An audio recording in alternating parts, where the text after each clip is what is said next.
The reopening of schools today is currently holding a press conference at Lenana Primary School in Nairobi. And now we are joined by our reporter Muriel Adhiambo, who's live there.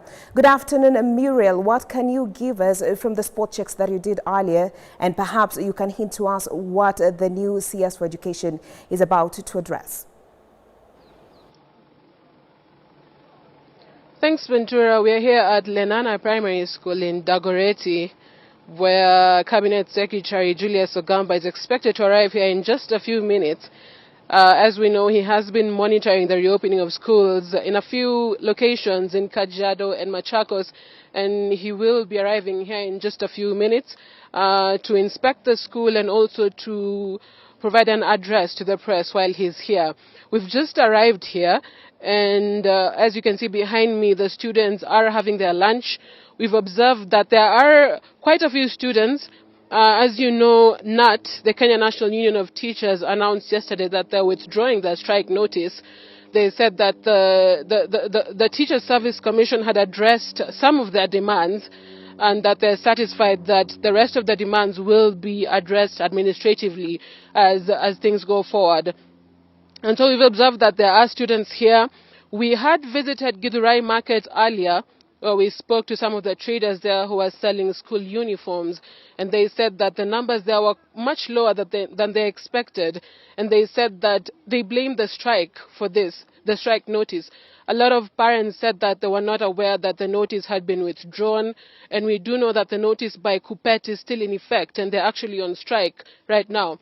And so what we witnessed was very few parents there with their children, looking for uniforms and other supplies. A lot of them said that the economy had depressed the numbers that they were expecting. And the parents that we spoke to actually empathized with their teachers. They said that they do understand why they had announced a strike notice and that they support it, and they were urging the government to address those issues. And from the demands that were given by the unions, some of the demands include the implementation of the 2021 to 2025 CBA. Under the CBA, teachers were supposed to receive a 7 to 9% salary increase. Now, NAT says that was addressed in July and August, but Kuppet maintains that only one demand has been met. The teachers were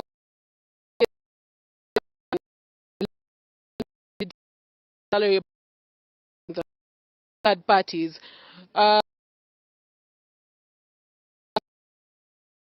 Teachers and the employment of 46,000 JSS teachers on permanent and pensionable terms.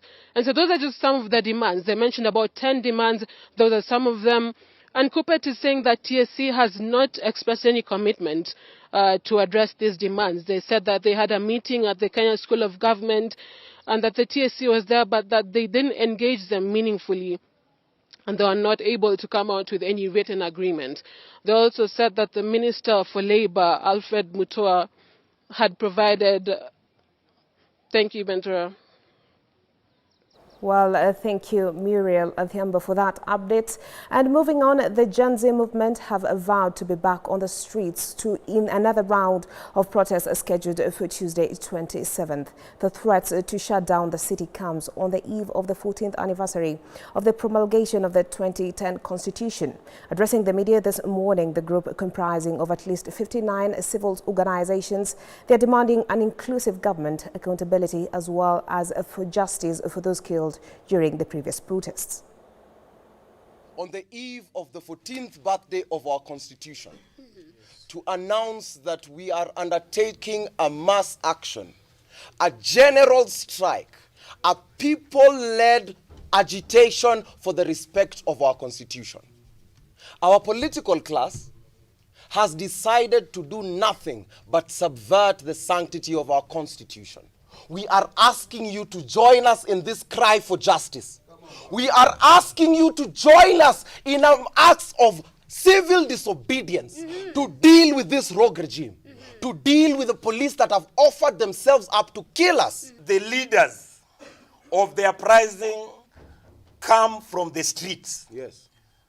That those people who put their bodies in the street and are willing to sacrifice themselves all will not accept the Kenya Kwanza regime and his new friends in opposition to make sure that the young people that lost their lives in the street defending this constitution go in vain. William Ruto has got the 3 manuals: the constitution, the laws of Kenya, the policies of Kenya, and he's not only unable, but is uninterested.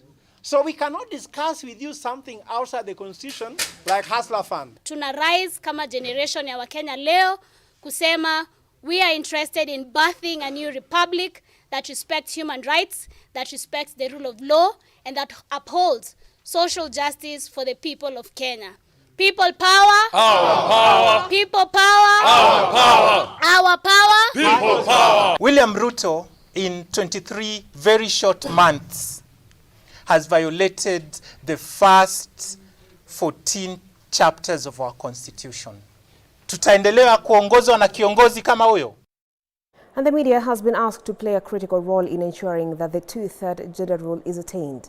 Speaking during a forum bringing together various stakeholders, AWIC Executive Director Quintin Bogore called on Parliament to move with speed and ensure that key legislations are enacted in line with the 2010 Constitution.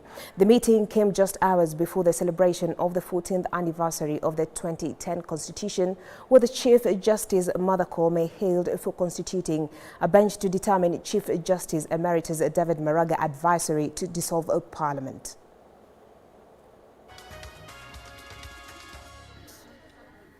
We are yet to attain the 2/3 gender principle within our constitution.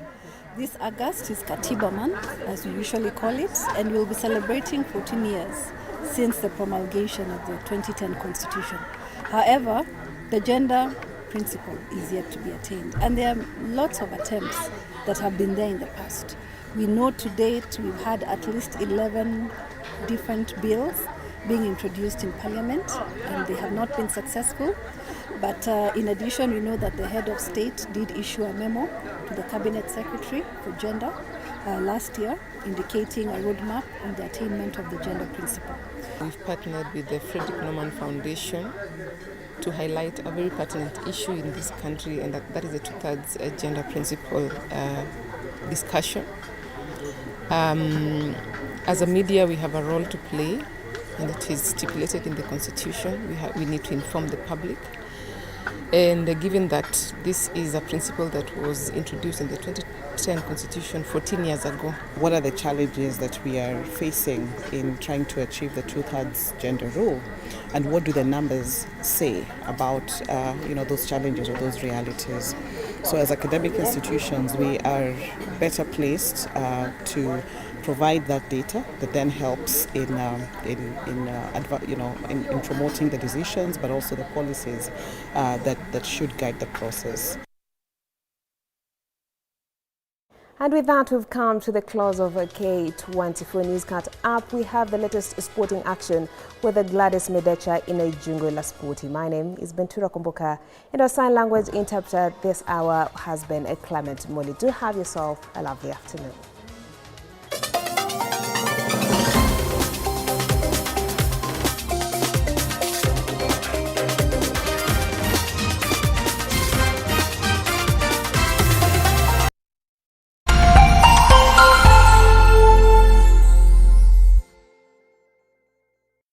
Have you watched K24?